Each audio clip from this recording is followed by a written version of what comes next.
देखिए, चारों जीतने में भारतीय समाज पार्टी, राजभर, रजवाड़, राजवंशी, राजधोप का बड़ा योगदान है। तरारी सीट कभी बीजेपी जीत नहीं सकती थी। अब हम लोगों ने उसको जितवा के दिखा दिया। रामगढ़ में कसम कस लड़ाई थी, एक तरफा लड़ाई करा करके दिखा दिया। आप वहां थे, मंच पे देखा आपने कि मजबूर कर दिया। 1 महीने के अंदर जो हम लोगों ने पर्चा वापस किया था ना, लाल बत्ती लेने जा रहे हैं उसके एवज में, जो उम्मीदवारी रद्द की गई थी सर, उसी के एवज में एक हमारा अध्यक्ष होगा जिसको गाड़ी मिलेगी, बंगला मिलेगा, उसको चलने की व्यवस्था मिलेगी। 25 सीट पर चुनाव लड़ेंगे। 25 पे लड़े, 25 सीट चाहिए। एनडीए दे, कैसे न दे। बिल्कुल हताशा और निराशा है।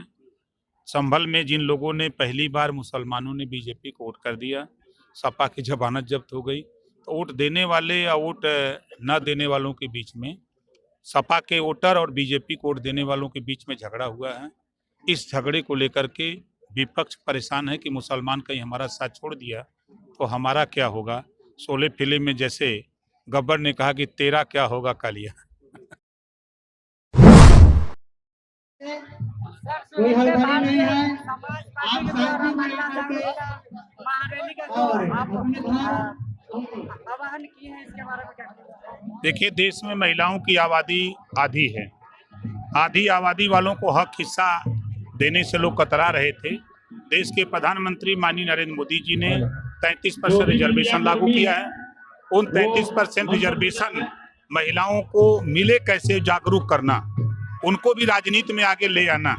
राजनीति के माध्यम से ही वो जब रिजर्वेशन लागू हो जाएगा 100 में 33%, तो उस 33% में हमारी बहन बेटियां, हमारी माताएं बहनें जीत करके लखनऊ, दिल्ली, पटना जाएं ताकि अपने अधिकार की लड़ाई वो खुद लड़ सकें। इस नाते उनको जागृत कर रहा हूं। नौकरियों में उनको 50% आरक्षण मिले ताकि बहन बेटियां दरोगा बन के, एसपी बन के, डीएम बन के वो भी निकलने लगे बड़ी संख्या में, ताकि वो अपनी सुरक्षा खुद कर सकें। इस उद्देश्य से हम लोग पूरे देश में, चाहे वो बंगाल हो, चाहे बिहार हो, चाहे यूपी हो, चाहे महाराष्ट्र हो, गुजरात हो, उत्तराखंड, छत्तीसगढ़, पूरे देश में इस अभियान को हम लोग चला रहे हैं। सर, बिहार में जिन 4 सीटों पर चुनाव हुआ, चारों सीटें जो एनडीए के खाते में चली गई और एक सीट पर तो आपने खुद प्रचार किया था, रामगढ़ की, क्या कहेंगे? देखिए, चारों जीतने में भारतीय समाज पार्टी, राजभर, रजवाड़, राजवंशी, राजधोप का बड़ा योगदान है। तरारी सीट कभी बीजेपी जीत नहीं सकती थी।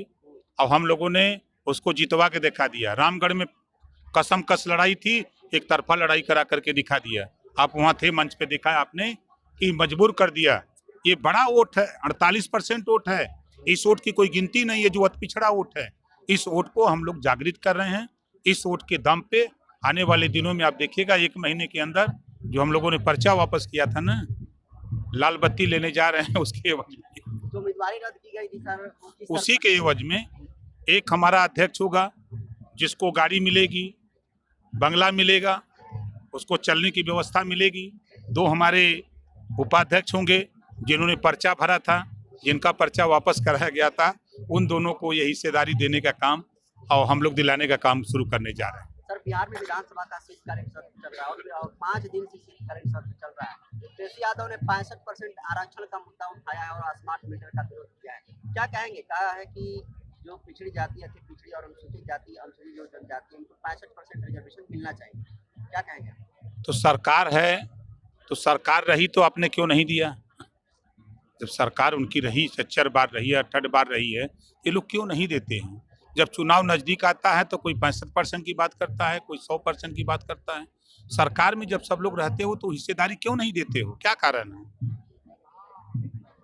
सर, इमामगंज में चुनाव भी था, 4 सीटों में से इमामगंज की एक सीट थी और चिराग पासवान वहां पर प्रचार करने के लिए नहीं जाते हैं। अब उनको लेकर एनडीए के ही है आनंद मोहन, जो कि बाहुबली विधायक कहे जाते हैं, उनका सवाल उठाया और कहा है ये प्रशांत किशोर को जिताने के लिए वहां पर प्रचार प्रसार नहीं करने के लिए गए, क्योंकि जो जन स्वराज के उम्मीदवार थे वो पासवान जी जाति के थे और उनको वोट भी अच्छा खासा है। क्या कहेंगे आप?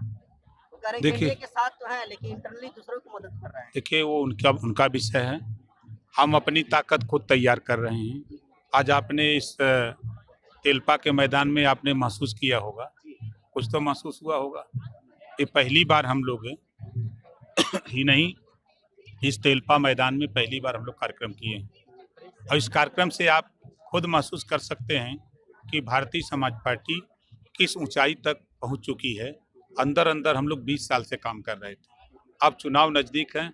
अब अभी तो नवादा किए, अरवल किए, अब अगला हमारा पड़ाव जो है सिवान में है, और सिवान में भी इसका कम से कम 1.5 गुना भीड़ होगी। 25 में कितने सीटों पर सुभाष 25 सीट पर चुनाव लड़ेंगे। 25 पे लड़ें। के साथ लड़ेंगे कि या फिर अकेले? 25 सीट चाहिए, एनडीए दे, कैसे न दे। 25 सीटों पर लड़ेंगे।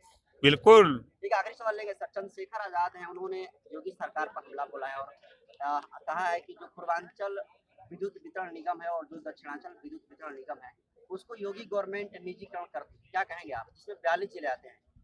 देखिए, उसको पहले समझें काहे बदे ऐसा हुआ है। हम फ्री बिजली देने की बात कर रहे हैं। सूर्य घर फ्री बिजली योजना है। हम हर छत पे सोलर पैनल लगा करके हम फ्री बिजली देने का अभियान चला रहे हैं। 10,000 रुपया खर्च होगा पूरे देश में। 10,000 रुपया लागत होगी तो 7,500 रुपया सरकार देगी और 2,500 रुपया वो उपभोक्ता को लगा करके वो लगवा ले, फ्री में बिजली चलावे, कोई दिक्कत नहीं है। उस पे किसी का अधिकार नहीं रहेगा, खुद उपभोक्ता का अधिकार हो जाएगा। प्राइवेटाइजेशन कहा जा रहा है, क्या कहेंगे आप? पक्षधर हैं आप प्राइवेटाइजेशन? देखिए, जो अनियमितता है उसको दूर करने के लिए कोई न कोई कदम उठाया जाता है। संभल की घटना पर क्या कहेंगे सर? पूरा देश आज कहीं ना कहीं हताशा और निराशा है।